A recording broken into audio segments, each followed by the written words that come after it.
malapit na. Huwag na nating iluto maigi. No need to add water kasi magkakatubig talaga yan. Galing sa cabbage. Okay?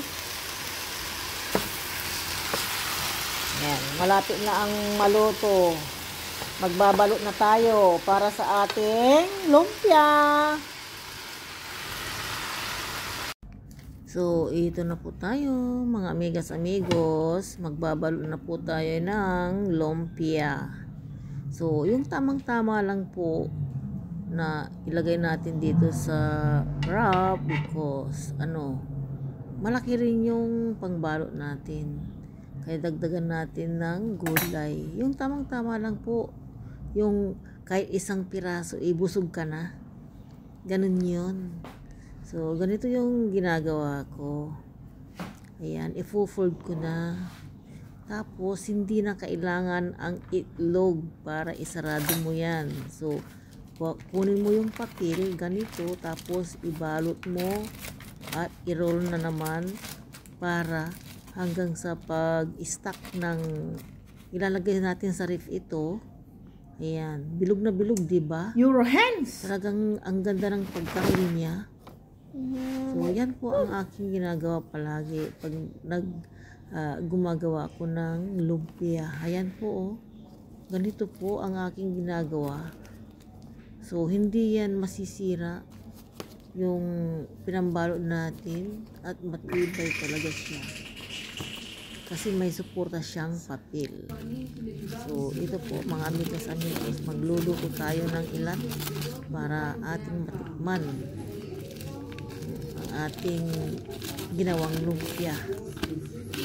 So, talagang sigurado ako na masarap ito dahil ito ay timpla ko.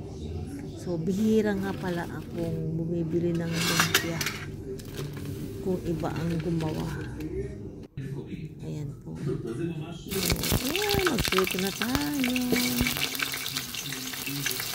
Sabit natin makakain ng lumpia.